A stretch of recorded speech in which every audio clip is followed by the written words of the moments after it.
For those who've joined since the last time I had my camera live, welcome. When you had a question, are we going to have everybody on screen? So we'll have multiple screens to make it a little hard to track who is speaking. So will you be assisting with that? Yes, Riley, who is on our team, is going to help us. I think if we ask you to speak, we'll have you turn on your video.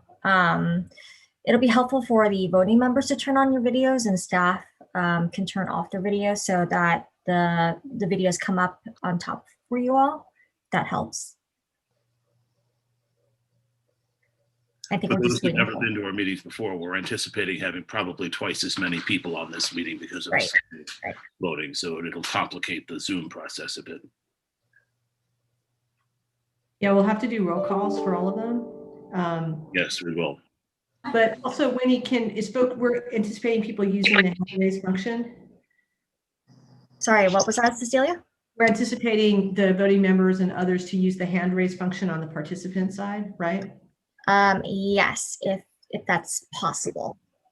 And then I think that's where, Riley, it would be really helpful for you able to tell Councilmember McEwen when somebody's in the queue, because it's hard to manage all of that at the same time. I think also I have limited screen space, so if I open up the participants sidebar, I see fewer people. And if I can see more people, I prefer that. If staff cards, I don't fucking wallet. They're not even what the fuck the cards are. Just either Mr. Vera. Thanks, Winnie. Yes. Beware the open mic. Well, and we just learned it's going to be especially important with this many people on that if you're not actively speaking, that you turn off the mic so we don't hear everybody's background noise and side conversations and things you might not want to have us hear. It's been known to happen. So Kevin, Riley will give you a readout of who's in the queue, who has their hands raised in order. And he'll just, right, Riley? Yep, yeah, I can do that. That way you don't have to monitor it. And for the roll call at the beginning of the meeting, I was anticipating we would combine the roll calls of the usual COG meeting and those who are here. And I'll ask people to identify if they're a voting delegate for the COG meeting, and to identify additionally or separately if they are a voting delegate for the SCAG election. That'll be the first item on the agenda. So that way we won't have to go around twice, because this could be a very long meeting. Yes.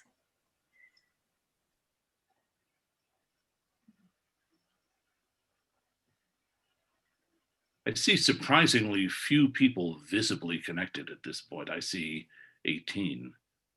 That is less than half of what we're anticipating, and it's 2 minutes before noon. Are we aware of any difficulties people have reported having connection problems with Zoom?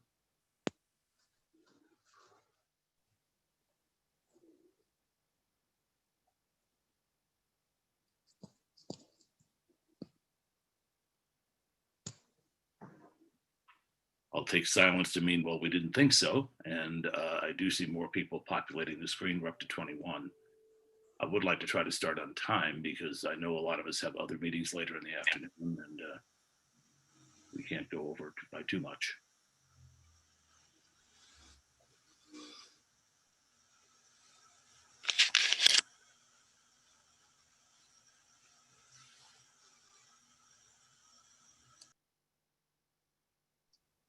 How does staff want to handle it if people are not here for the roll call, but then show up later and are eligible to vote in the SCAG election, short of doing another roll call just prior to the vote? Does staff have a plan? We'll inform you of other voting eligible members from the respective city councils have joined the call. Does that make sense? We'll let you know. Yeah, we don't do this very often, so it's going to be a little bit. Yeah, it's an unusual setup.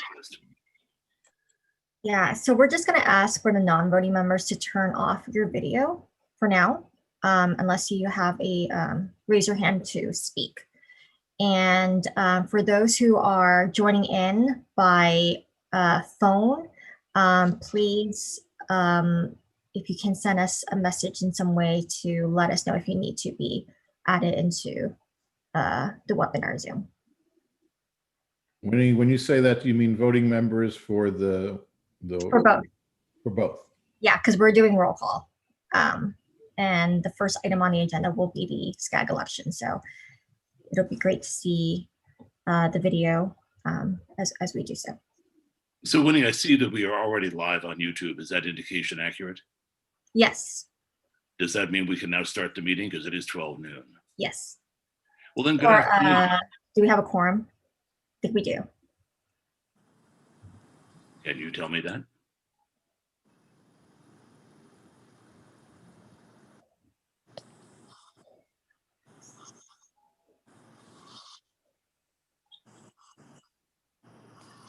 Yes, we have a quorum. Then I'm going to start the meeting. Yes. It being about 12:01 at this point. Good afternoon and welcome to a special meeting of the Westside City's Council of Governments. This is December 17th, 2020. The meeting is special because we deferred it for 1 week to allow a concurrent election for a SCAG regional representative position that became available. We wanted to let all the city councils involved swear in their new members and give the new members an opportunity to participate in the election. So that's why this is a special meeting, but it is our usual bi-monthly meeting. We'll be doing our usual business. We will also be conducting that SCAG election. And for that reason, we have many more people on the meeting than we usually do. So as we do the roll call, what I'm going to ask people to do is identify themselves, their position, their city, but also to identify if they are a voting delegate for the Westside City's Council of Governments or an alternate to the COG, and whether they are a voting delegate in the upcoming SCAG election, which will be the first thing on the agenda. So for instance, I'm Kevin McKeown, council member from Santa Monica. I'm the chair of the COG. I am the voting delegate for Santa Monica. And I'm, excuse me, I'm also one of the 5 council members chosen by Santa Monica Mayor Himmelrich to represent Santa Monica. So I'll be a voter in the SCAG election. And let's just go around and identify ourselves like that. Well, maybe I'll go next. I'm Gleam Davis. I am Santa Monica's alternate to the COG, and I also have been designated by Mayor Sue Himmelrich to vote in the SCAG election.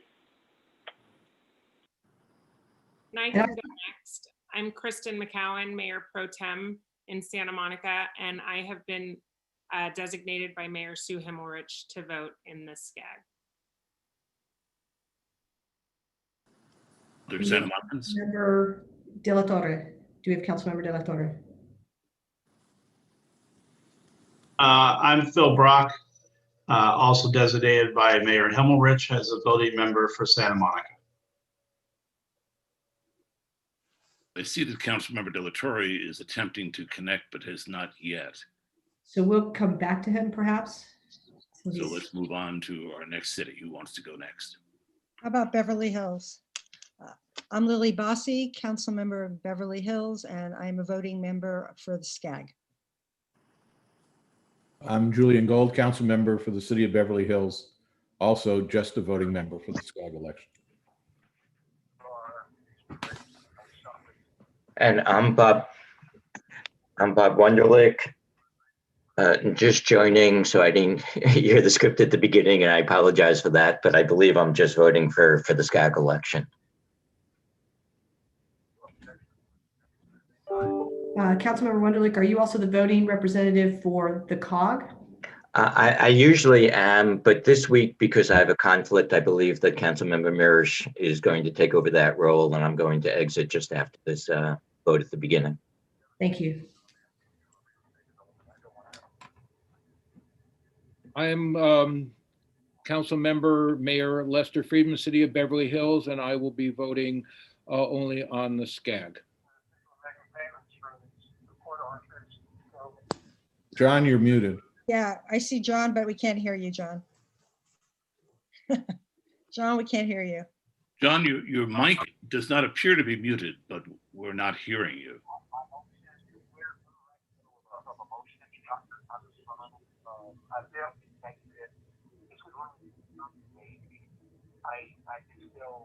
Maybe if you log out and log back in, John.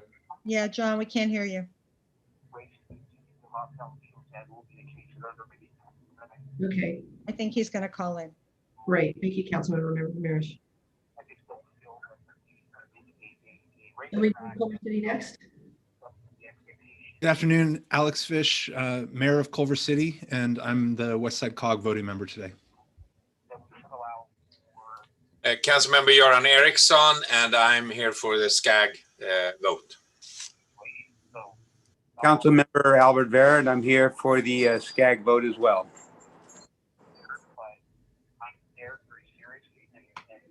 Hi everyone, Councilmember Yasmin Imani McMorrin from Culver City, and I'm here for the SCAG vote. We have Councilmember Daniel Lee.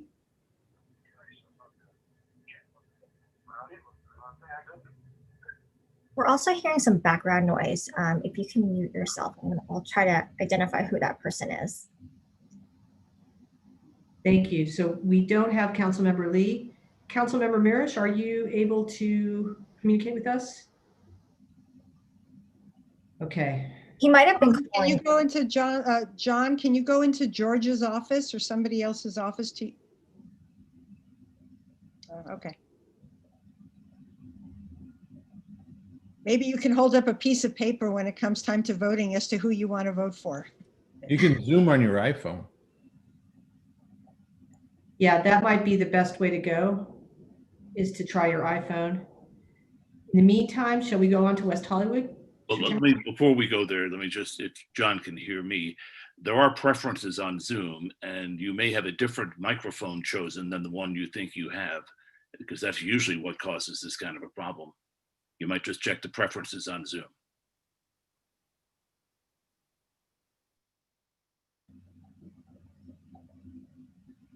In the meantime, Lauren Meister, Mayor Pro Tem-elect, City of West Hollywood, the voting delegate today, as well as voting on SCAG. Councilmember Seppi Shine, voting here with the City of West Hollywood, here to vote for the SCAG. John D'Amico here to vote for SCAG. Lindsay Horvath here voting for SCAG. John Erickson here voting for SCAG. Still can't hear you, Councilmember Mirish. Can we go back and check and make sure that Councilmember De La Torre from Santa Monica is now fully connected? Yes, Oscar De La Torre, City Council member, voting rep for West Side COG. All right, so mine's not the official count. I'll turn to Ms. Fong, but I think I heard 19 of the 20 people that are eligible to vote in the SCAG. Is that correct?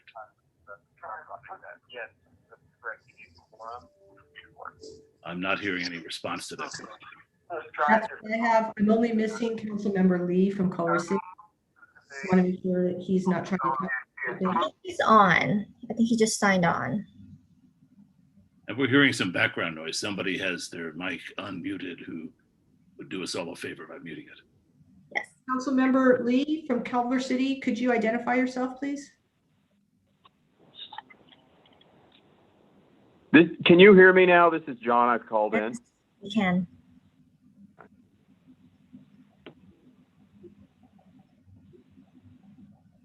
To confirm, that was John Mirish. Yep, here. And as Bob Wunderlich suggested, I am the alternate today. I'm going to be the voting member, not just for SCAG, but for the COG.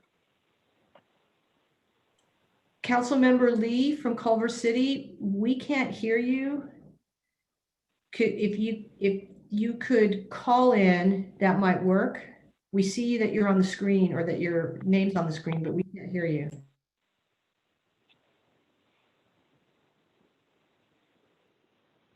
While we're trying to remedy the technical problem for Councilmember Lee, because I do want to make sure everybody who can vote is duly connected and able to participate, let me just go over what we're about to do. This is an election for seat number 41 on the SCAG Regional Board. It is a seat that represents these 4 cities that we've just identified that have voting members here. Each city gets 5 votes. For most of you, that was all of you. In Santa Monica, our Mayor Sue Himmelrich had to choose 5 of the 7 to make it equitable. So there's a total of 20 people who will be able to vote.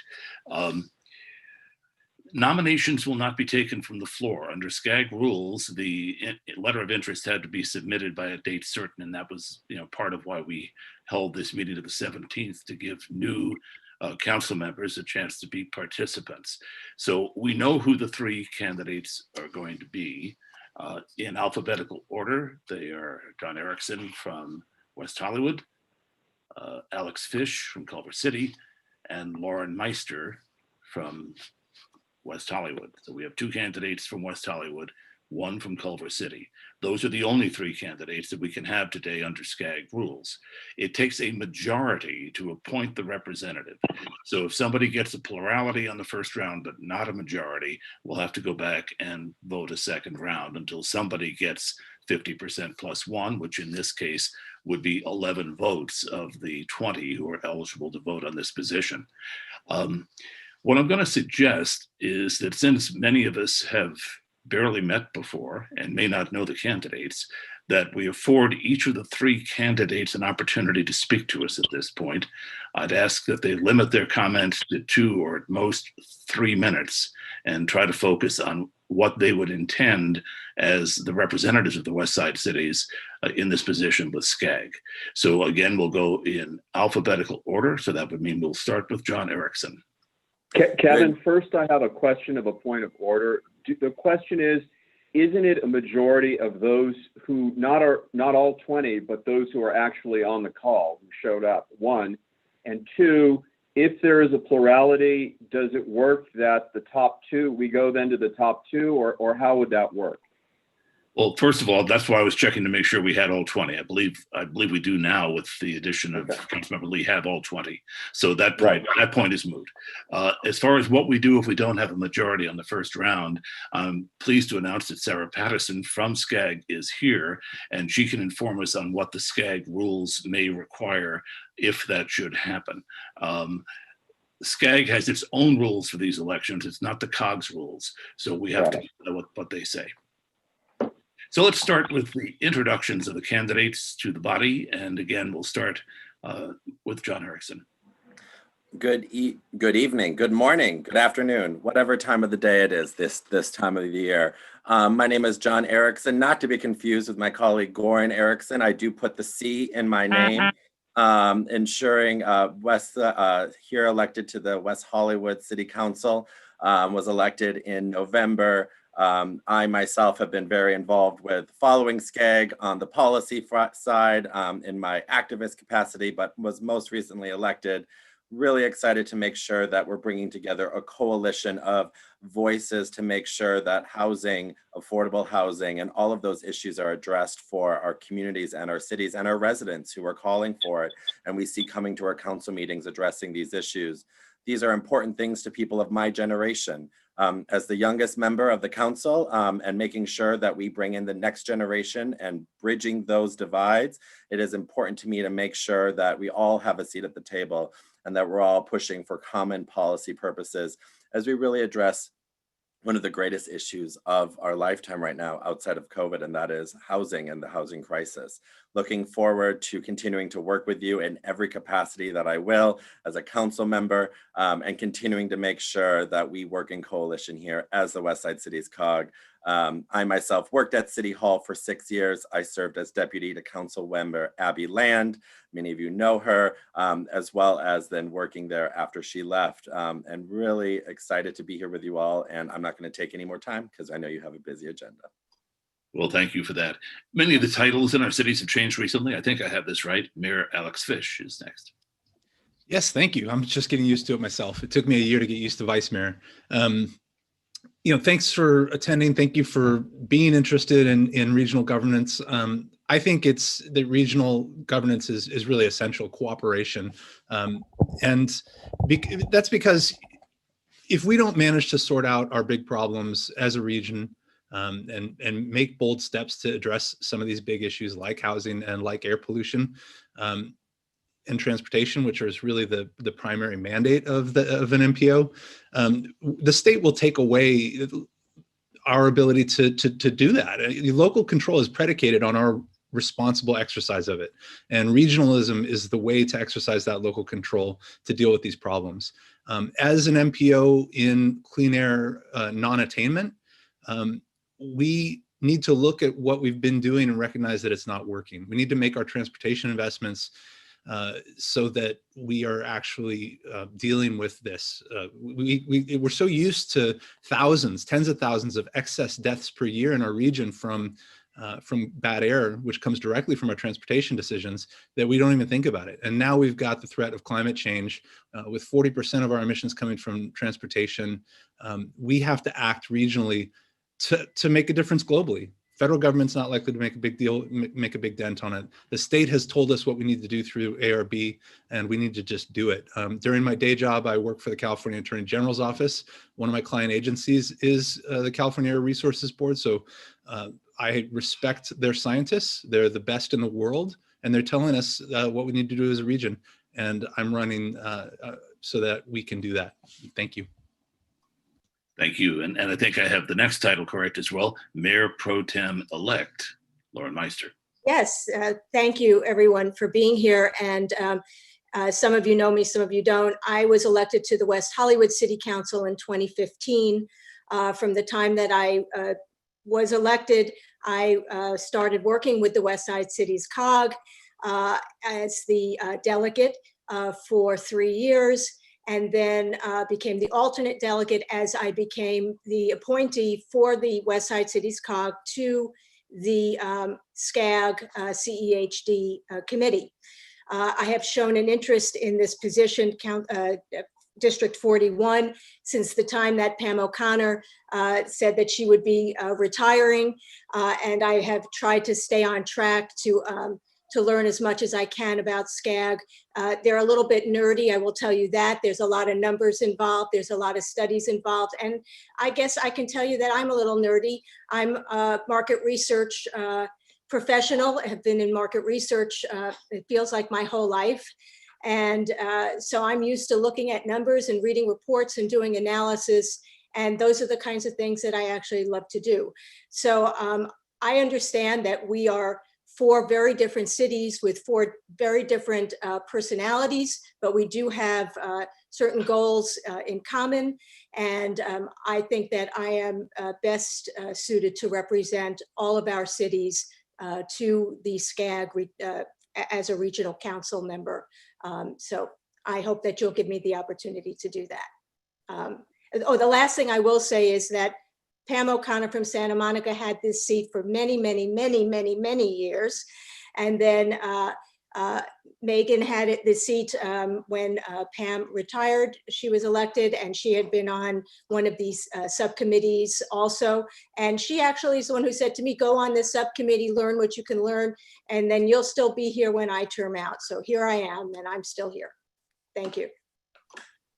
Well, thank you to all 3 of the candidates for your presentations, and also thank you for being willing to serve and to put yourself up for a vote today. Now, it's a pretty simple, straightforward vote. Let me just go over it one more time, though. There are 20 people eligible to vote, 5 from each of the 4 constituent cities represented by this seat. The election of the representative takes a majority, not a plurality. So there have to be at least 11 votes for one individual for that person to become the representative. We'll determine as things go on if there need to be multiple rounds and how those rounds are conducted. And again, somebody from SCAG is here to inform us so that we're sure that we follow their rules and have a legitimate election today. I would suggest the easiest way for us to do this is to have the COG staff make a roll call of the 20 assigned people who can vote on the SCAG seat, go through that list of 20 people, and each of us who are on that list, when our name is called, give the surname of one of the 3 potential candidates. There are no possibility of voting for somebody today who had not submitted a letter. So there are only those 3 candidates, and again, in alphabetical order, they are Erickson, Fish, and Meister. So if Ms. Fong would begin the roll call, we'll see how we do in our first round. Hey, Councilmember Kuhn, I'd like to have Councilmember Lee just tap in to make sure we have his audio. Councilmember Lee, could you say a couple of words, please? Oh dear.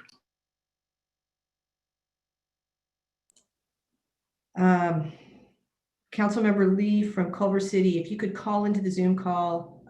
Shelley, I think we've tried to text you. We do need to get Councilmember Lee on the call. Yes, definitely. And I've texted him as well. So, oh, there he's unmuted. Yeah, I'm unmuted and I'm right here. Excellent. Okay, thank you. Okay, we're ready to go. Wendy, do you want to do the roll call? And we might as well go by city, I guess. Yeah, we're gonna go by city, and I'll start with Beverly Hills. Councilmember Mirisch. You're muted. Sorry. Can you hear me? Yes. Meister. Okay. Councilmember Dr. Julian Gold. Fish. Mayor Lester Friedman. Erickson. Councilmember Voss. Meister. And Vice Mayor Wunderlich. Meister. Okay. Culver City, we have Mayor Fish. Fish. Councilmember Erickson. Meister. Councilmember Lee. Here. Can you repeat that one more time? Fish. Okay. Councilmember Vera. Meister. Councilmember McMorrin. Fish. And now on to Santa Monica. Councilmember McEwen. Fish. Councilmember Davis. Fish. Councilmember McGowan. Fish. Councilmember De La Torre. Can you hear me? Yes. Yeah. Meister. And Councilmember Brock. Meister. Okay. And lastly, City of West Hollywood, Councilmember Meister. Meister. Mayor Horvath. Erickson. Councilmember Erickson. Am I unmuted? Sorry. Yes. Erickson, sorry. I'm like looking at the computer screen. Councilmember Yamago. Meister with a capital M. Okay. And then lastly, Councilmember Shatton. Meister. Okay. We've taken the first round of votes, and I would now ask Ms. Fong to read back to us and into the record what the count is on that first round of voting. Okay, for the first round, we have for Mayor Fish, 7 votes total. For Councilmember Meister, we have a total of 10. And then Councilmember Erickson, 3. So at this point on the first round, none of the candidates achieved the 11 votes necessary to secure the seat, which means that now we are going to go to a second round, and I am going to turn to Sarah Patterson from SCAG and ask what SCAG's rules are on second rounds. There are 2 obvious choices. We could vote on the same 3 candidates and see if any votes shift, or in some situations, some jurisdictions, the lowest vote getter is removed and we would vote on the remaining 2. Which do SCAG's rules suggest we do at this point? Thank you so much. Hi, yes, Sarah Patterson with SCAG. I'm looking at our bylaws here, and it does say that a district representative shall be elected by the majority of the votes of those city council members present with a quorum. Now, in the event of a tie, we do have additional balloting that occurs until someone is elected for the seat. So I would recommend an additional ballot. After that, if there's still a tie or no one has received a majority, because the COG is in the reins of this election, it would be up to the voting body how they would want to proceed after that. Thank you. As I hear the recommendation, then we could just go ahead and do another round of voting with all three candidates on the table, after which, if we could make a motion, we could, among ourselves, decide whether or not to remove the lowest vote getter and vote on the remaining two. Is there any objection to my interpretation of what I think I just heard from Ms. Patterson? If not, I'll ask Ms. Fong to once again call the roll and take the votes. For all three again? Sorry. Yeah, just repeat. Yes, the recommendation, as I heard it from Ms. Patterson, was that we just conduct a second round of voting, and then we'll have the option at that point, should that not yield a winner, to decide how we want to handle a third round. But let's go ahead with a second, identical to the first, and just see if there's any motion. Okay. Hang on just a second. All right. Again, starting with Beverly Hills, Councilmember Mirisch. Meister. Meister. Councilmember Gold. Fish. Fish. Mayor Friedman. Fish. Councilmember Boss. Meister. And Vice Mayor Wunderlich. Meister. Moving on to Culver City, Mayor Fish. Fish. Councilmember Erickson. Meister. Councilmember Lee. Councilmember Lee, you're muted.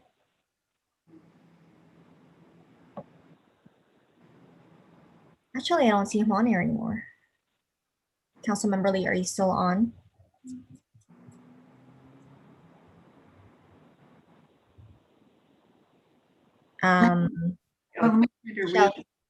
I'll try to reach him. Okay, we'll skip him for now. Councilmember Vera. Meister. Councilmember McMorrin. Fish.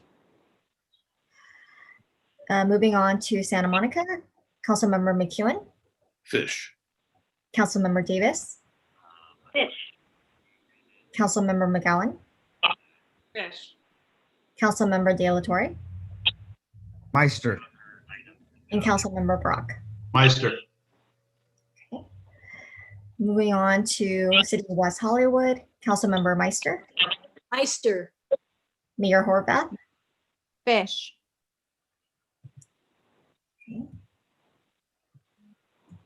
Councilmember Erickson. Fish. Councilmember D'Amico. Meister.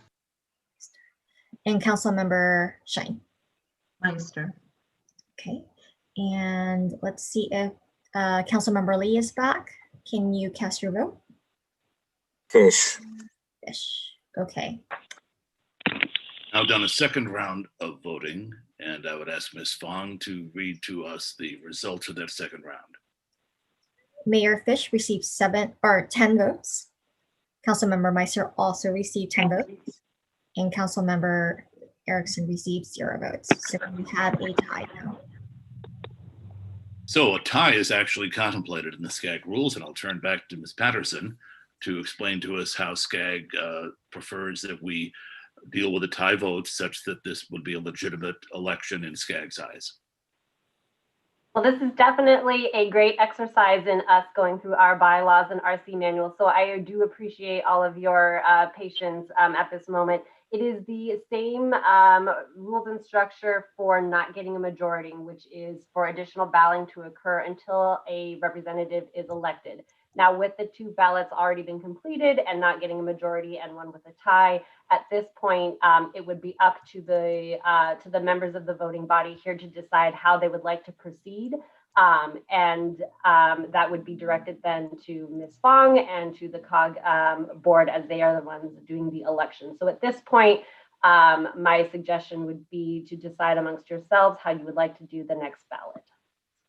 Well, a coin flip would seem trivial and mud wrestling would seem unseemly. So I'm going to suggest we do another round before we make any decision as to some kind of a random outcome. Obviously, not only the votes tied, but in our city, so it's important. Is there any objection to our trying it one more time? I have a question, Kevin. Can you hear me, Kevin? I have Yes, a question. I recognize Councilmember Mirisch. Is this a 2-year term? This is the completion of the term that was held by former Mayor of Culver City, Megan Solly Wells. I'm not sure exactly what the duration is, but it's not a full year term. Does Ms. Fong know exactly how long it goes? Yes, so it will cover the remainder of former Mayor Megan Sally Wells' term to May of 2021, and also starting a full 2-year term ending in May 2023. So this is a portion of the existing term plus. We would not be holding another election in May. Right. This person, once elected, will hold this seat for 2 years plus about 6 months. Correct. Would we be allowed to split it? Would we be allowed to reach consensus that one of them will serve the first half of that and the other? I'm just thinking outside the box, the way it's done, and sometimes. And I appreciate the thinking outside the box, but in this case, we don't own the box. SCAG does. So again, I'll turn. Right, and so I'm asking if that's. Let me ask Ms. Patterson, please. Let me go ahead and look through the bylaws. Give me one moment. I apologize. I want to make sure I get you the correct answer. I'm going to scan through here and report back. Just one moment. I appreciate your patience.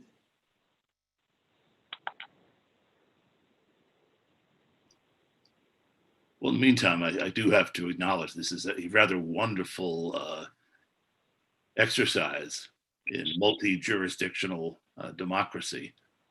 We are all representatives of communities. We are all representatives of communities who, if mine is any example, have some divergent ideas amongst our own communities on what should be done regionally on a number of issues.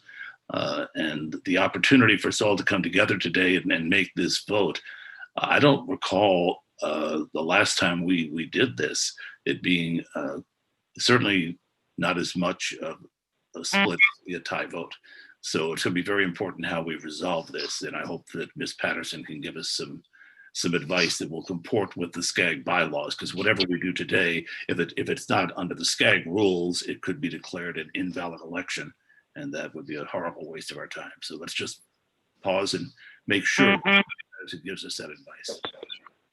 Sure, and in the meantime, I will also just mention one of the reasons for doing the one election to finish the term and to continue on with a new term, which is that District 41 is a odd number district, which means that its regular election cycle would happen next year. And while new members are seated in May at the General Assembly, the election process actually starts much earlier. And so it actually would start with notices going out in approximately January or so. So the idea being that we offered the sub-regional governments, we offered the COGs the idea to just run one election for the seat since this is happening so late in December, whereas they would have to do another one in just a month or so, which is the thinking behind the extended time. Now, a seat can be declared vacant, of course, if it's left. So a maybe more technical way to do it is if one of the members wanted to fulfill the remaining term left by Ms. Sally Wells, they could leave the seat, of course, on their own come May, when the term would officially end. I'm still looking here through anything that would be a more shared situation, and I'm not seeing anything specifically laid out in the bylaws about that. So does it Hey, mean Sarah. that, Sarah, this is Javiera from SCAG. I'm the Regional Services Manager. So the bylaws do not allow for a shared sort of position. A member would have to resign their, if per se somebody were to resign their seat, given like a year in. But then another election to fill that vacancy should be conducted. And thus you wouldn't have control of, who, we still have to do the proper noticing to all the cities. So we don't recommend that to be the case, but it is something that has precedent in SCAG history, and has been sort of a courtesy between the members of the bodies that are voting. So I don't know if that provides clarity, but it is an unusual sort of way to do this, but somebody would have to vacate the seat in order for another election to be started. Well, I'm not sure that does give us much clarity. What I'm hearing is that SCAG would prefer that we make a determination today to fill the seat for the remainder of the term and the next term. However, they could be, I suppose, separated. I guess we could elect somebody for the remainder of the term. Let me ask SCAG, would we then have to hold a separate election in a month or two for the 2-year term? Could we do both elections today? We can't have two people hold the seat at the same time. The best we can do. The seat would have to officially be vacated. That's correct. I'm not sure you've answered my question.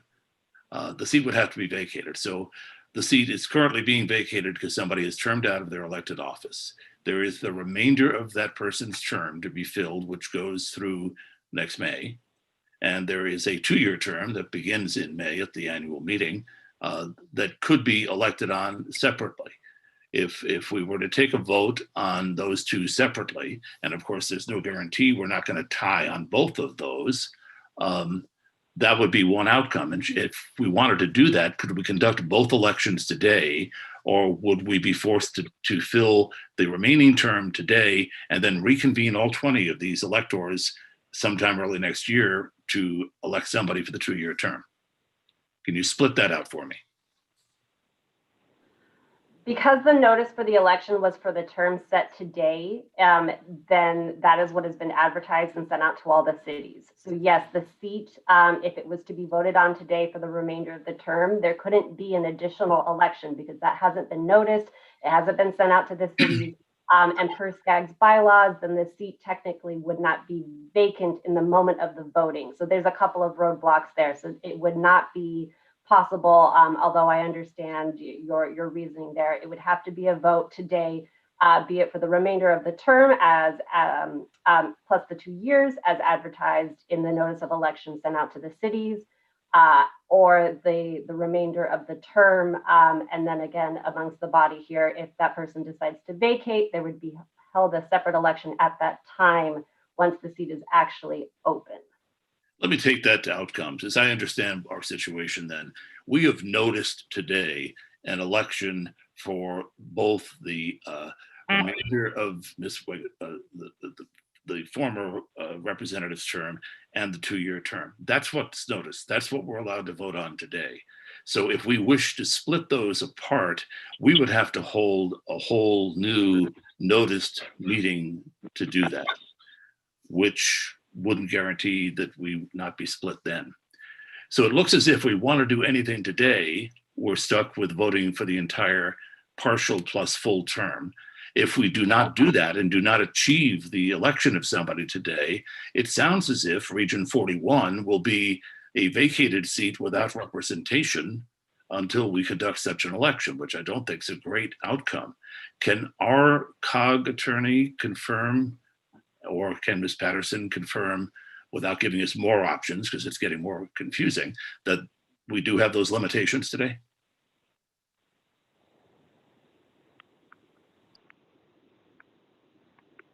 As to what has been noticed, legal requirements to notice an election.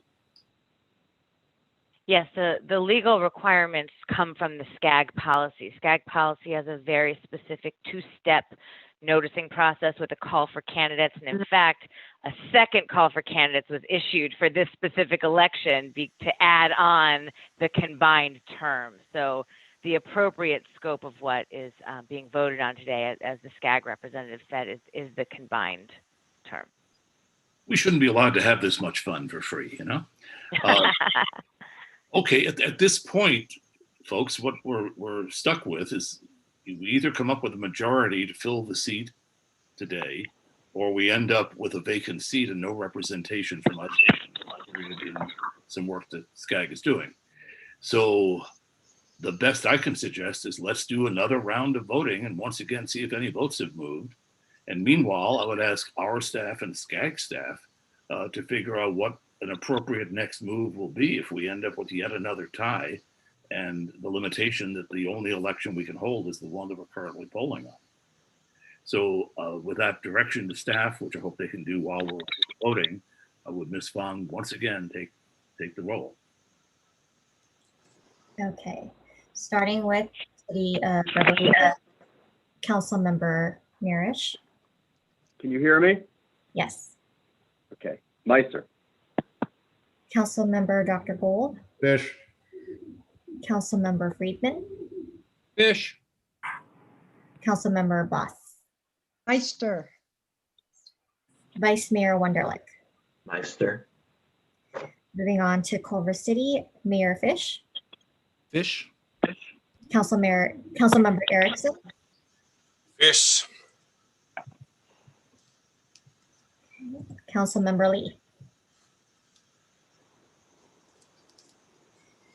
Did Councilmember Lee drop off again? I believe he did. I'll return. Shelley, if you can. Tim, thank you. Okay. Councilmember Vera. Fish. Councilmember McMorrin. Fish. Moving on to Santa Monica, Councilmember McEwen. Fish. Councilmember Davis. Fish. Councilmember McGowan. Fish. Councilmember De La Torre. Meister. And Councilmember Brock. Meister. Okay. Lastly, City of West Hollywood, Councilmember Meister. Meister. Mayor Horvath. Fish. Councilmember Erickson. Fish. Councilmember D'Amico.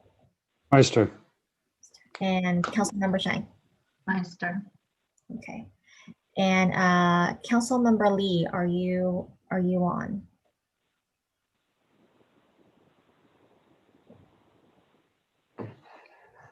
He is on. Councilmember Lee, could you provide? I think he needs to call in or sign into audio. At this point, we'll take video, audio, or smoke signals, but we do need to hear from Councilmember Lee. He's now connected to audio. Councilmember Lee. How we engage with campaigns, what that looks like, how we offer services, all that, and we're just like on that right now. Councilmember Lee. Get back to you. Fish. About that. Okay. I believe that's the full 20 votes that have now been cast, so I'll ask Ms. Fong to read back the results. Okay. Mayor Fish received a total of 12 votes, and Councilmember Meister received a total of 8. And of course, just at that moment, my phone is ringing. Excuse me.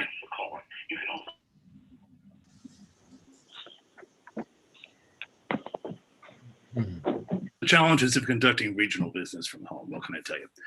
With great respect to Councilmember Erickson and Mayor Pro Tem-elect Meister, it appears that Mayor Fish of Culver City is going to be our representative in the 41st district to SCAG. So that is the outcome of the vote. 12 votes for Fish is a majority, and Mayor Fish is now our representative. Ms. Patterson, how do I convey to you the official nature of the completion of that vote? Was that oral acknowledgement sufficient? Thank you so much, and thank you again all for your patience and your exercise in this. We have all learned a lot about our SCAG bylaws. What would require is a official email, and that could be sent to myself from Cecilia and Winnie, just announcing the outcome of the election, and we will go ahead and process it from there. Thank you. So with the concurrence of the COG voting members, I will direct our staff to fulfill that obligation by giving written notification to SCAG of the completion of this election and the appointment of Mayor Fish. Thank you to all of you who joined in this. We all learned a lot. We all spent more time on this than we thought we were going to have to. I apologize for taking it out of your day. You all represented your cities, and we very much appreciate that. What we're going to do to move on with the COG is take a 2 or 3 minute break here, so the people who are not going to be staying for the COG meeting can leave. All the pictures flash around the screen can be kind of disruptive. So we will adjourn for a couple of minutes and then reconvene in 2 or 3 minutes from now. Thank you. Thank you all very much. I dropped my cell phone number in the chat so that anyone who would like to can reach me. I appreciate your votes very much.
Well, the flashing of the Hollywood squares set up on our screen seems to have stabilized, so it appears we may be ready to reconvene and complete the agenda for the COG. I'll give it another 15 to 20 seconds. Just let me note that this is an open meeting and people are welcome to stay. We just hope that we wouldn't be holding people past the time they'd anticipated. This is the voting members who were able to vote on the SCAG meeting would not be voting on the remaining items. We've already identified who the voting delegates are, so we don't need to go back through that. Having vamped, I think, for an adequate time now to let things stabilize, I will call us back from that recess and then reconvene our meeting.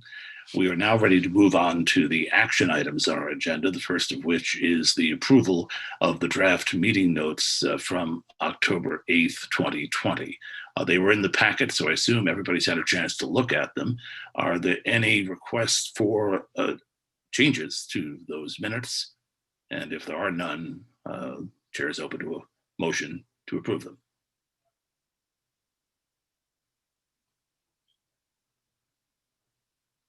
Don't be shy.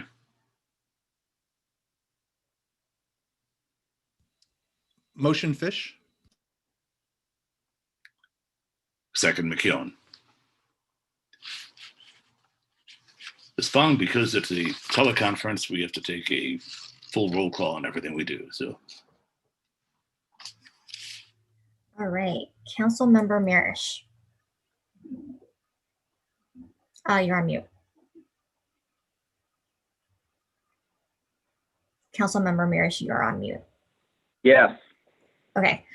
Councilmember or Mayor Fish. Aye. Aye. Councilmember Meister. Aye. And Councilmember McEwen. Yes. So those minutes are adopted. We move on now to 5B. Now here again, we have a SCAG appointment, but it's a different one. It's not the regional rep, and therefore it doesn't require our convening all the cities. This appointment can, as I understand it, be made just by the COG. So would staff like to explain what this appointment is and who we have letters of interest from?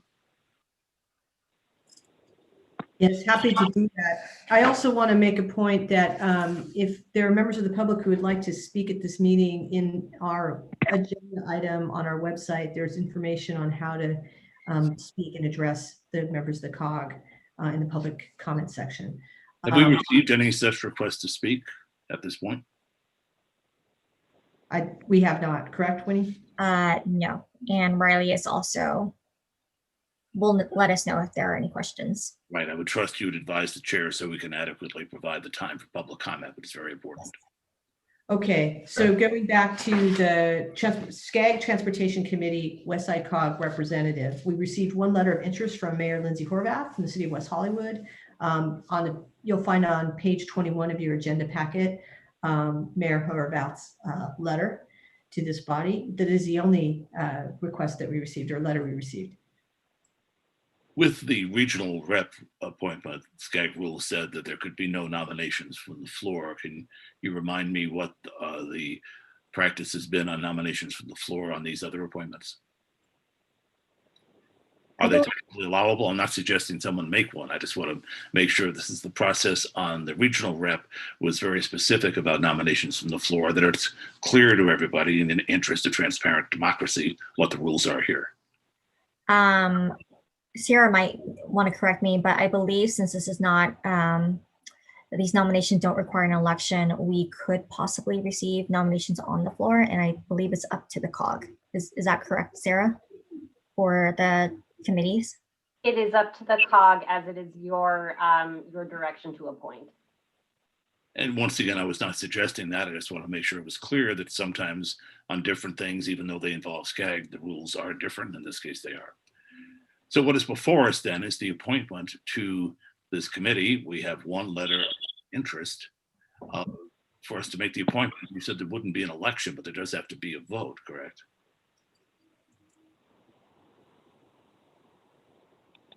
Sarah, does there need to be a vote? It's up to the COG. It's up to however you would like to proceed with choosing your subregional appointment. In a normal year, it's been anything but a normal year, where we were meeting in person, we might decide that by consensus we'd allow this to go forward. But being that we're on teleconference and that has special requirements, as chair, I'm going to decide that we should take a roll call vote. Before we do that, there's only one written applicant. Let me just ask, are there any nominations from the floor? Hearing none, I would ask staff to take a roll call, and the vote will be to affirm the appointment, a yes vote. And I also, before we take the roll call, I want to also confirm that the representative from the County of Los Angeles is not on the call. We don't have that individual representing the office. Okay, and that's why we're only doing a roll call for the 4 cities. We also don't have a council member from the city of Los Angeles. So that's why we're just doing roll call for those 4 cities. Correct. Clarify. Yes. All right, I will start the roll call vote. Councilmember Marish. Yes. Councilmember Meister. Yes. Mayor Fish. Yes. And Councilmember McEwen. Yes, and so unanimously, the equivalent of the consensus we would otherwise have had, we've affirmed that appointment. We can move on now to the next appointment. Similar situation. I will assume the rules are the same. In this case also, this is the Energy and Environment Committee. I believe we have only one letter of interest. Can staff give us some details?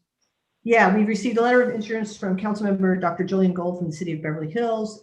Page 23 of your agenda packet has his letter with his qualifications. Are there any other nominations from the floor that is allowed on this? I see none. So once again, we'll be taking a roll call vote of just the cities. So there's only 4 of us who will vote on this.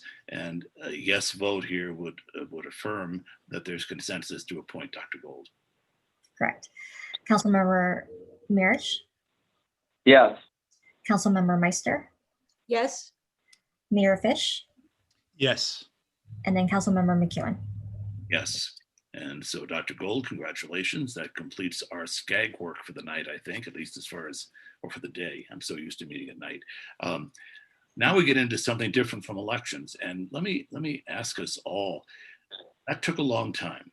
And we typically try to end these meetings by 1:15 because we understand that everybody has other stuff they have to do on weekdays. We still have some stuff ahead on the agenda. Does staff have any recommendations on things that we could postpone, or can we just try to move through this quickly? really, Councilmember McCune, the two other action items, which are the multi-year sub-regional program, we do need to act on that so we can get to the Metro Board by January. We want to set our meeting schedule. The rest of this can really wait. I guess one question is, Winnie, do you need direction on the REAP action plan on any of that, or can we wait? Those are just informational items. And if you have any more questions, I'm happy to stay on and provide more information. So let that inquiry then just serve as a reminder to everybody that we are sort of time constrained here. And if we can keep our presentations, our questions, our remarks to the point, that would probably benefit us all. So let's go ahead with item 5D then, which is the final project list. And I assume staff has to tell us something about that, although there is material in the packet as well. I'll be quick. So you looked at this before. We held this open for public comment. We received some public comments, a total of 19 on our public online platform, but none of them resulted in the need for any major revisions or changes. So we are moving forward on this. Chelsea, do you have any other additional information? I don't think you do, Chelsea, but this would be the time. The only other piece of information I'd offer is that it is ready to be agendized for Metro Board. So presuming that the board votes to approve the list today, it is scheduled to go to the Planning and Programming Committee January 20th and the Metro Board on the 28th. And this will unlock our funding for multi-year sub-regional programs. The recommended action is approval. Are there questions or discussion or a motion to approve? I'm not hearing questions or discussion, so would someone like to make a motion to approve? I will do so. It is moved by Chair McKeown. And then I think it was my turn. Seconds. Okay, Mr. will second. Okay. Okay, I will do a roll call vote. Can we confirm who the second was? It was hard to tell. Councilmember Meister. Thank you. Okay, I will start with the roll call vote. Councilmember Marish, Yes. Councilmember Meister, Yes. Mayor Fish, Yes. and Councilmember McEwen. Yes. So that's approved unanimously. And that will move us out of our action items and to the executive director's report. And actually, our calendar. I'm sorry. We do need to approve our dates for the year. Item DE, which is the calendar of 2021. And as you'll see in the agenda packet, we've assumed for the foreseeable future that we're going to be doing these by Zoom calls, but whenever we do resume, we've laid out the schedule for where, if we do have a physically non-distance meeting, where we would be meeting. We'll work this out, dates out with your staffs. Mrs. Thorne, I'm a little confused. The next item on the agenda is your report. The scheduling of the meetings is farther on the agenda. Are you proposing to move the approval of that schedule into your executive director's report? I'm sorry, my agenda version has it as E, approval of the meeting calendar. Maybe I have a wrong version of it. Apologies. It's interesting. I have a printed one, I guess, that has since been updated, but now that I look at the one that is live, you are correct. And so, forgive me, we'll move now to item 5E, which is the standard agenda, which has to do with the schedule of our meetings. As Thelana was explaining what this is about, there's a document in the packet that shows what the proposed schedule is. As noted, it gives a physical location for each meeting, even though it's likely will be online for some time. And it also notes that the June meeting is the one at which officer elections will be conducted. Are there any questions about the proposed schedule, suggestions for changes to it, or discussion of that schedule? I don't see any. So once again, because we're online, we have to do a roll call vote on everything we do. So if Ms. Fowler, roll. Okay. Councilmember Marish, Yes. Councilmember Meister, Yes. Mayor Fish, Yes. and Councilmember McEwen. Yes, so we have a schedule. Sorry about the confusion there, Ms. Estolano. Now, even though we have time constraints, what you have to tell us is hugely important. So brevity is desired, but we really do want to hear everything we need to hear today. Appreciate it. I will be brief though. On my executive director report, 2 more appointments coming down the pike. We do need to make an appointment to the Metro West Side Central Service Council position. It's been held by Martha Eros from the city of Beverly Hills. Her term will expire next year. We're going to be issuing a call for letters in March 2021. So we want you to all know about that and suggest if your staff is interested in being a part of that. Secondly, with the departure of Councilmember Megan Sally Wells, who's our current alternate to the Santa Monica Bay Restoration Committee, we will need to have a new alternate. And Councilmember McEwen is our representative on the Santa Monica Bay Restoration Committee. According to their staff, Councilmember McEwen can appoint up to 2 alternates, and that meeting is scheduled for February 2021. Lastly, we're working with our COG treasurer to prepare our next audit, and that concludes my executive director's report. Happy to answer any questions. We'll turn to the members and see if there are any questions on that report.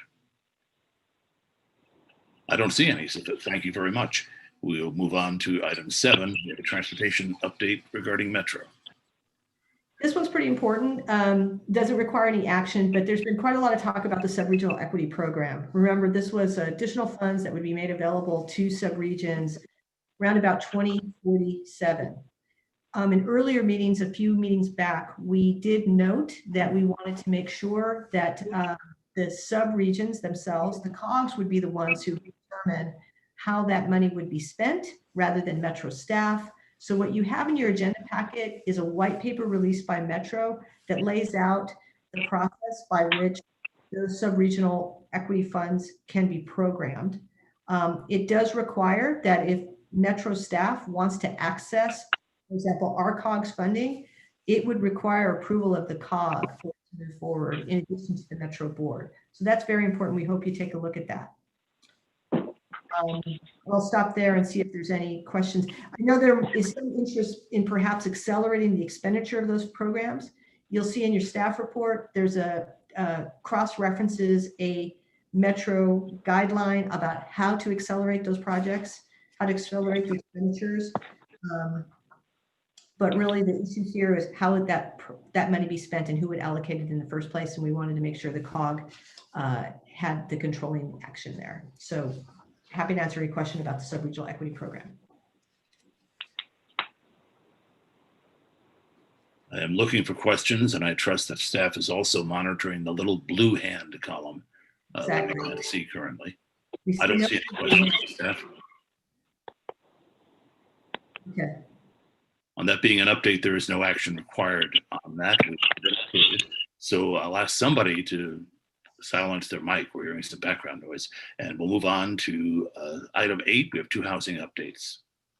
Yes. I'm going to toss this to Winnie. Oh, I'm sorry. I also wanted to note that the Metro Highway Modernization Guidelines, you'll see that we had a letter of support for some actions that we were supporting at Metro to make it,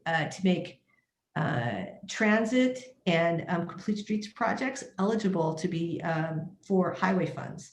And so Metro Board is considering that. That is very consistent with our subregion's approach.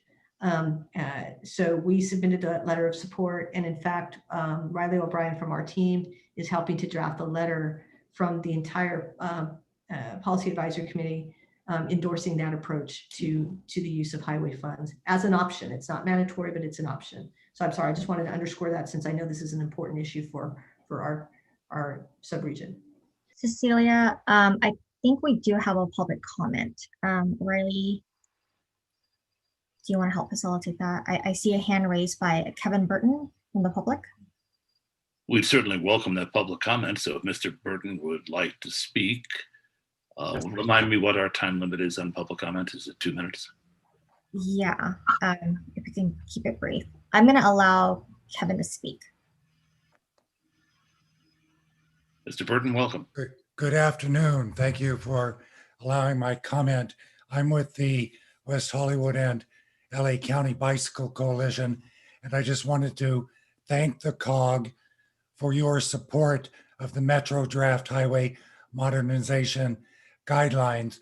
And as COG staff just mentioned, they expand eligibility for active transportation and complete streets improvements, which should be an essential step forward in modernizing those facilities. Thank you.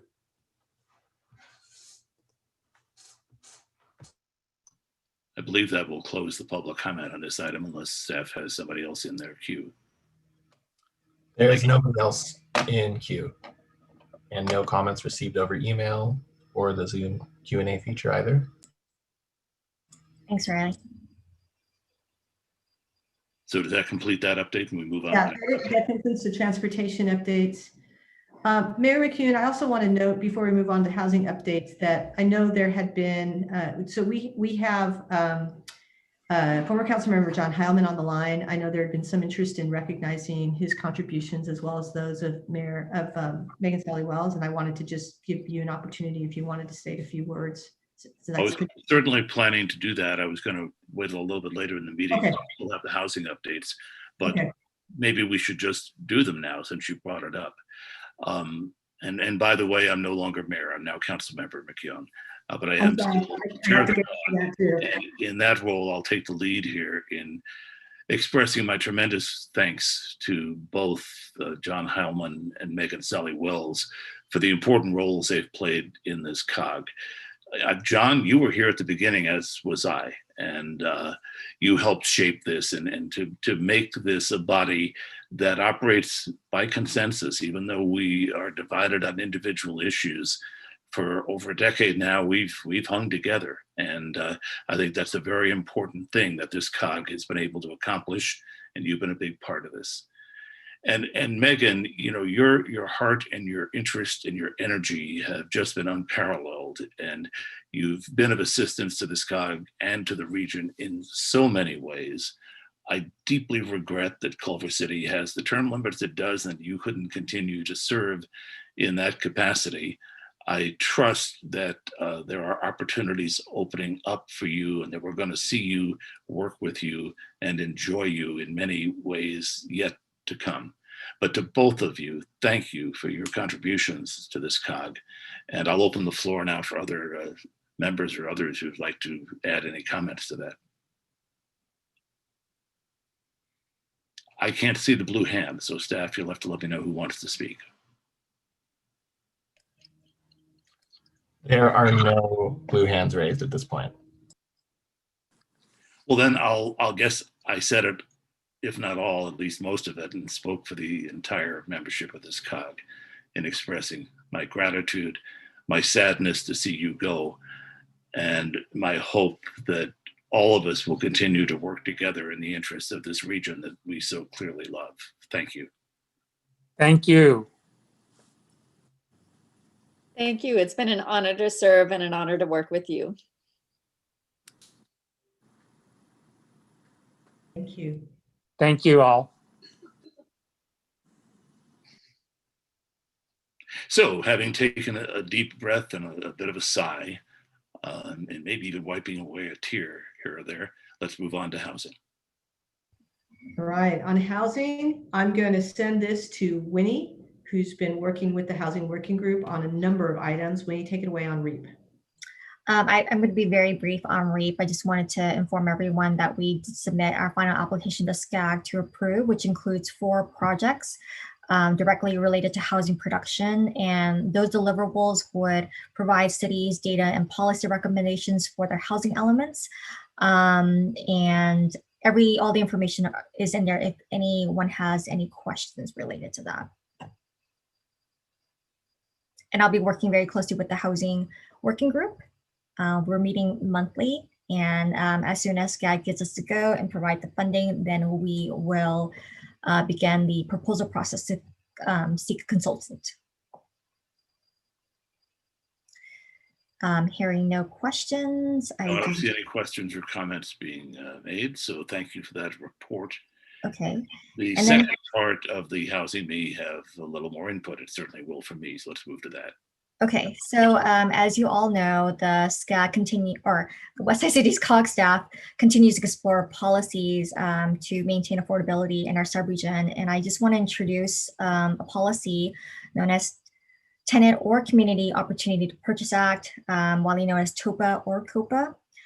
This is something that City of Beverly Hills has expressed some interest, and West Hollywood is also looking into.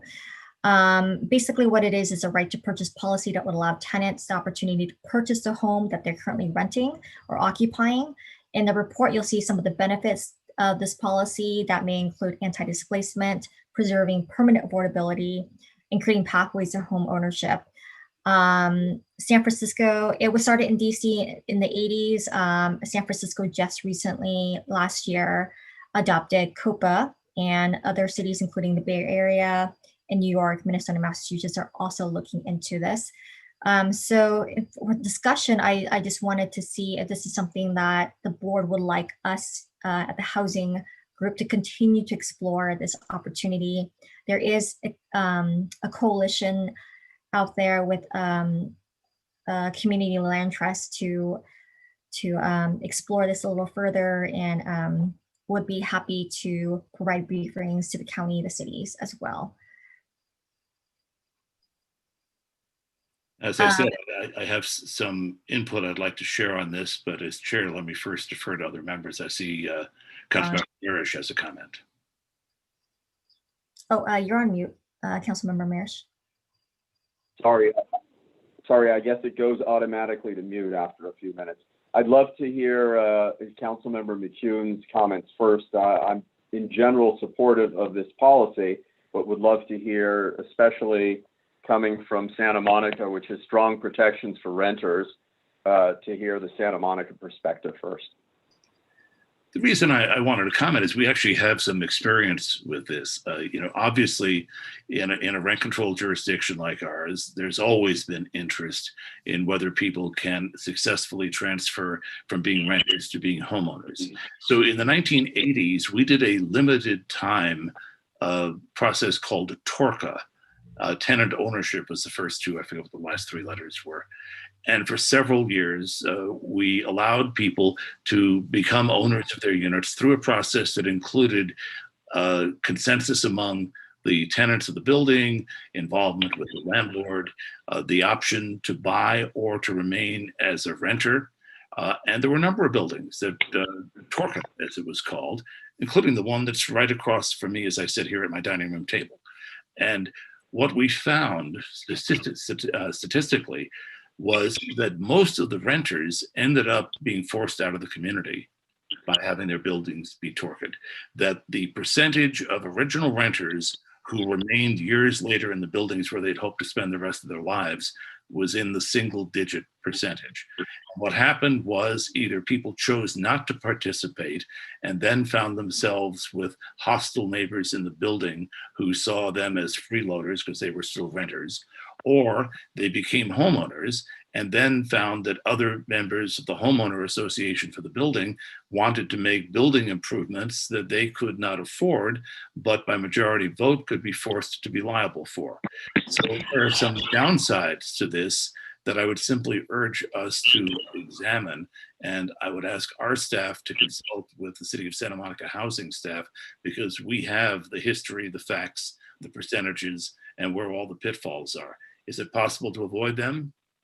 It's always good to be hopeful, but I would be skeptical that this would have the outcome we'd hope it would, unless you can come up with a much better plan than we did in the 80s. And so I'm glad to hear that. And I'm wondering if, I think when we were thinking about it, it was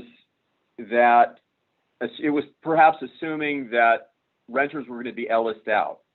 And so instead of being Ellised out, like in San Francisco, I believe now, and like in Washington, instead of being forced out anyway, which I think is the sort of thing that we want to avoid that happened in Santa Monica, they'd have the opportunity to purchase. And maybe that's a way of getting around the issue or limiting it to that. I would be concerned with the consequences that you mentioned, and I would ask staff to look into ways to avoid that. But in a situation where people are being Ellised out, they're going to be out anyway. And so that consequence can't be avoided. I just assume we work to repeal the Ellis Act.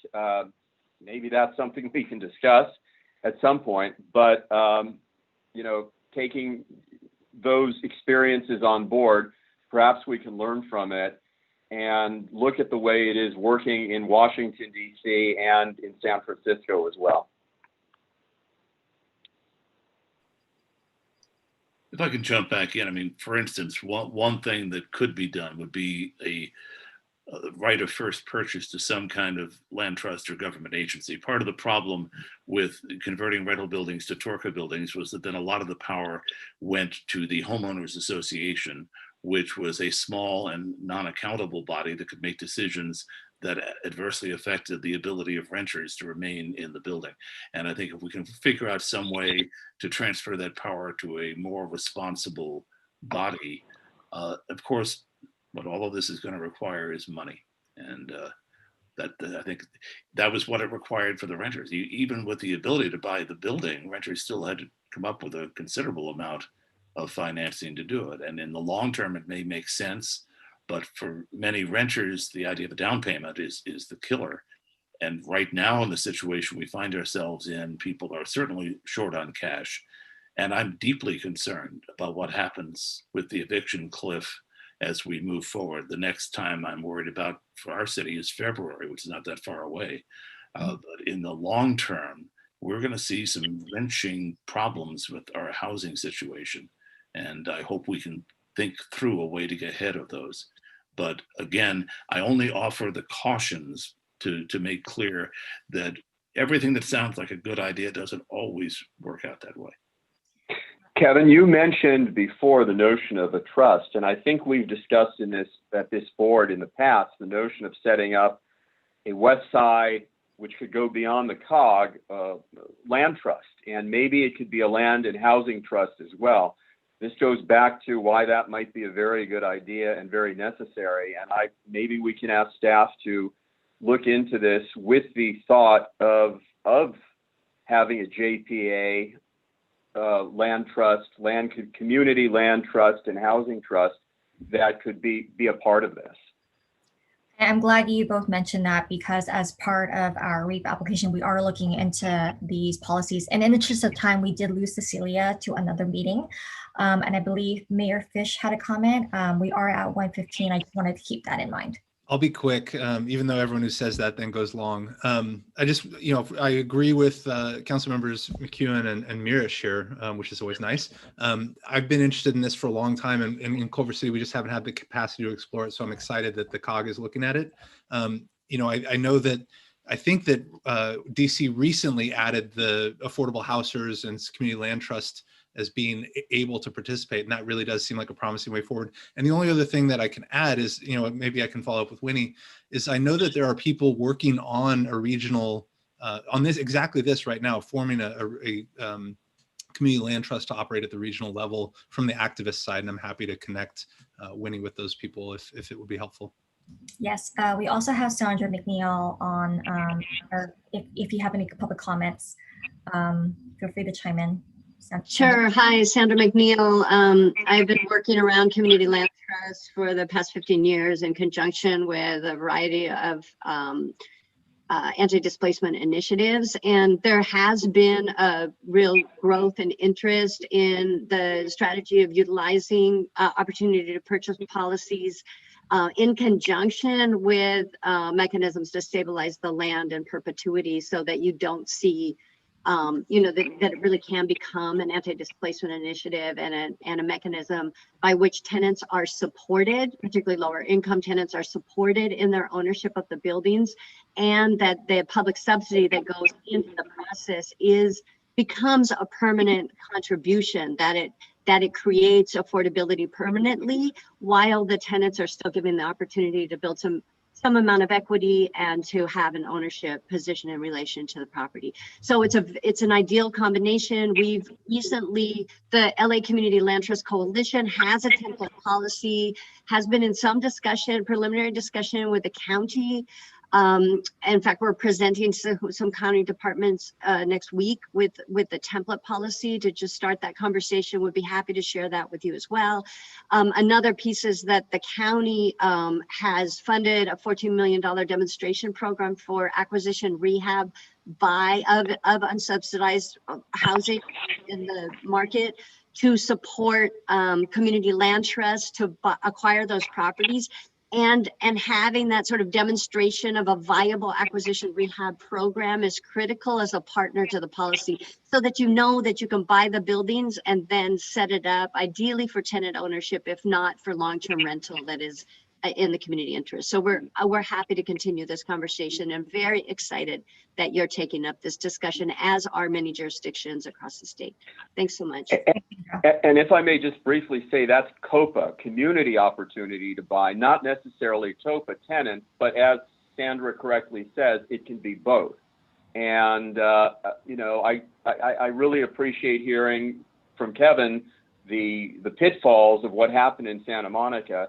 And I do think we can avoid that. I believe Contract Cities is working on a community housing trust. I've urged them to include land, not just a community housing trust, but a community housing and land trust. And I think that if that happens, that would be it would be very good if we work together with them to figure out something that makes sense for the entire region. Correct. I believe we have a comment from Councilmember Meister. Yeah. Mayor Pro Tem elect Meister. I just wanted to add that, the most important thing is going to be keeping people in their homes if we want to keep homelessness down. And so this is one way to do that. It is something that that I had brought forward in this city of West Hollywood a couple of years ago. Right now, staff is looking at it from the educational side, how we can teach people about financing and buying homes. But I do agree that if there was some kind of trust fund to keep this within some government control in order to be able to make sure that rents are stabilized, or whatever people are paying, I think that's going to be very important, especially over these next few years. I just want to add that in our REAP application, we are looking at the feasibility of creating some type of a housing funding program, or a sub-regional housing program that would provide funding for acquisition and rehab. That would support. Winnie, that's part of. Hey, I'm sorry, folks. I got to step in here as chair. We've already lost our executive director and one of our members. It's evident that staff will continue this work with the encouragement and detailed suggestions that we've heard from members of the body. So let's allow this to move on with staff and let our meeting go on to item 9. Legislation. Yeah, so we'll continue on the conversation next year, as well as the housing working group. So really quickly, legislation, another informational item on local government public meetings. This is something that SCAG and also MRSC is looking into proposed changes to the Brown Act. Due to COVID, we've been seeing a lot of public teleconference meetings. We've included an attached presentation about some of the pros and cons. This is just an informational items for you all to consider if you have any questions. I've also included the SCAG draft legislative platform as well. If you have any comments to provide to SCAG, please let me know and I can relay that information. And also want to point out, this is something that we may need to revisit our own platform early next year. Now, I don't see Jeff on the call, so I assume we're not going to leave update today. The next thing would be item 10, COVID updates from member cities. And, what can we say? It's a disaster out there. Stay home, and when you go out, wear your mask.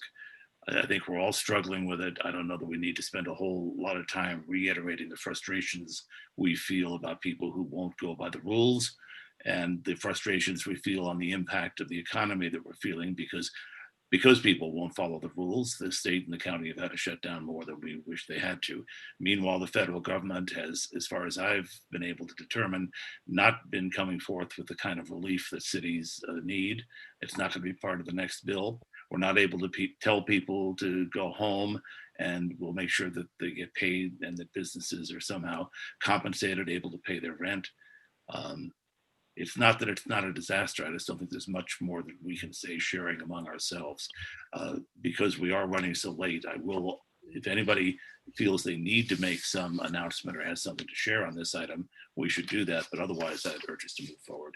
I have a quick question, and I agree with that statement, and I think enforcement from our local jurisdictions plays or doesn't play a role. And what is the experience of the other cities when it comes to enforcement of the county's rules? We have a group of people who are anti-science in the most worst possible way, and don't wear masks, and that contributes obviously to spread. And yet our police are very reluctant, and other authorities, to enforce the rules.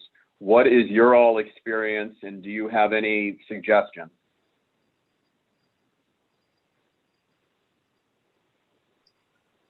Well, again, John, it's 1:25, so I feel a little bit constrained about launching into what would be a very long discussion. As I said, I think we're all feeling those frustrations, and we could certainly ask our city managers to share information back and forth, and that might be the best way to handle this. I have one quick thing, and just that Culver City will be standing up an MPOD, which I guess is medical something. It's a vaccination site. And I understand we're one of the few on the west side. So maybe you can direct your staff to coordinate with us so that we can make sure that all of our residents are served. And hopefully we can get people vaccinated quickly. That kind of information might move us productively into item 11 on the agenda, which is announcements. To any announcements to make about things your cities are doing that would be of interest to the COG.